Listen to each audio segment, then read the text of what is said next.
There's been a time or two where I have said, hey, I'm going to do a quick video, and then I end up talking for a really long time. And invariably, there are people in the comments that say, uh, quick video, and then he talks for 15 minutes. I know. That's just me. I'm verbose. I say a lot of words when I could say a few words, and sometimes I just can't help myself. This isn't going to be one of those times. This is going to be a quick video. Although, by my preamble, makes me think that maybe it won't. We'll see. Google made an announcement today that we've got two more games that are coming soon to Google Stadia. Defined soon? Well, we'll see what happens there.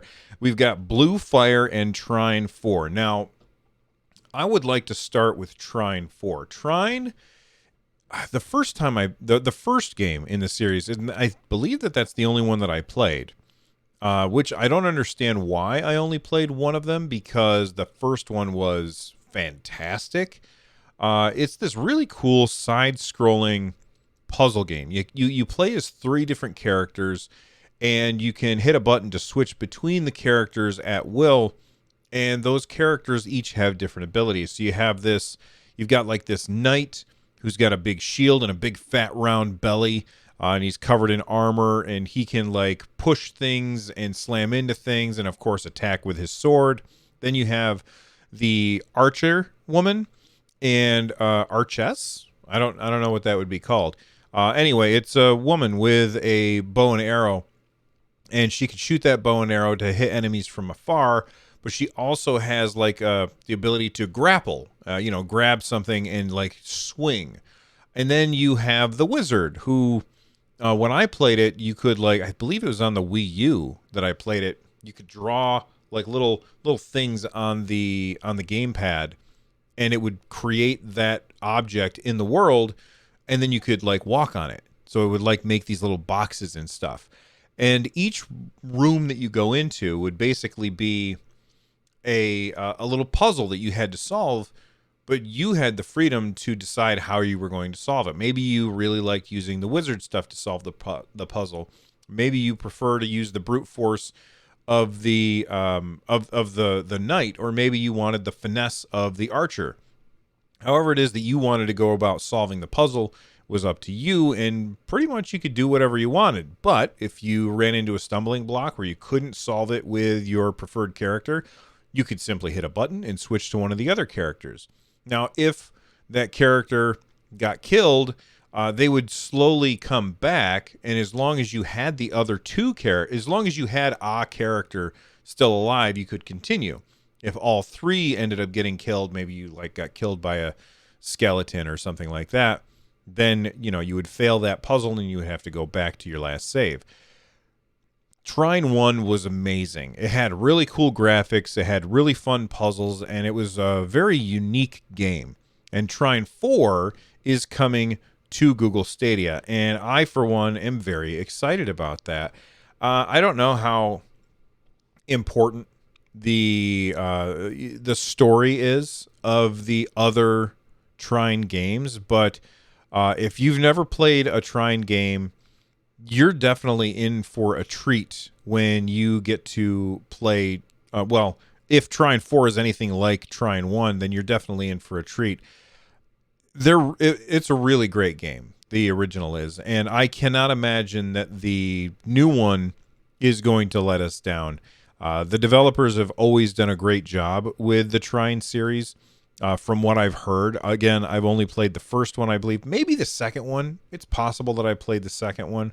But here's what they have to say about Trine 4, The Nightmare Prince. The Trine series continues the magic of 2.5D with Trine 4, The Nightmare Prince. The three heroes of the best-selling adventure series are back, set on a quest to retrieve the troubled young Prince Celius, Amadeus the Wizard, Pointus the Knight, and Zola the Thief are joined together once again on a thrilling quest through fantastical fairy tale landscapes teeming with danger. It does have local and online multiplayer. You can play with up to 4 players in local co-op, which is awesome. I'm not even sure how that works with 4 different players. It's Trine 3, so that's very interesting. You can solve the puzzles either solo or with friends, And let's see, what else does it say here? Dynamic puzzle solving. Oh, solo with friends. Abundant skill trees, so you can unlock different skills and stuff like that. But Trine, I'm a huge fan of the first one, and I'm definitely excited to get my hands on the fourth one on Google Stadia. It's weird. I've always been one of those people that's like, I can't play the fourth one if I haven't played the first, second, and third one. But I think the older I get, the more I realize that, you know what? Most of the time, the developers know that this game might be somebody's first time playing the game, and so they give you the backstory if it's needed. And most of the time, it's not really all that needed, so that's fine. The other game that was announced today that is coming to Google Stadia is Blue Fire. Now, this is a pretty recent game, and the thing about Blue Fire that is very interesting to me is, well, two things. First off, the art style. The art style is absolutely gorgeous. Very reminiscent of, I would say, Breath of the Wild in the art style. Obviously, the characters don't look like, I feel like it's looking at what Link would look like if it was reimagined by somebody else. Like, I still feel like when I look at the main character, I still see Link there, but it's not the Link that you think of. It's like somebody's fan art of Link is what this reminds me of when I look at the main character. The main character has like this black face and these super bright eyes and some white hair that's tuffed out in front. I love the art style, very minimalistic, very pretty looking in my opinion. And then I've looked at the gameplay. The gameplay looks really fantastic. Very much, I feel like there's some lock-on combat going on with Blue Fire, very similar to Zelda, but at the same time, it also feels so much incredibly faster than a Zelda game. So this is a very, very interesting game to me. They say embark on an extraordinary journey through the desolated kingdom of Penumbra and discover the hidden secrets of this long forgotten land. Explore mystical temples where you'll need to master the art of movement to survive increasingly difficult 3D platforming challenges. During your adventure, you'll slash your way through daunting adversaries, encounter survivors, and take on strange quests to unlock valuable items. They say here specifically, hardcore platforming, a haunting world, and a bunch of collectibles. And then it says here, upgrades. No great warrior can battle the dangers lurking in Penumbra without the proper equipment. Upgrade your swords, collect valuable amulets, and unlock new abilities to transform into a fierce fighter. I love the art style of this game. I really like the whole package looks fantastic. And this is a fairly recent game that came out on other platforms, and now it's coming to Stadia. So those are the two big announcements that they made today. Of either of those games, which one are you more interested in? Are you more interested in Blue Fire, or are you more about Trine 4?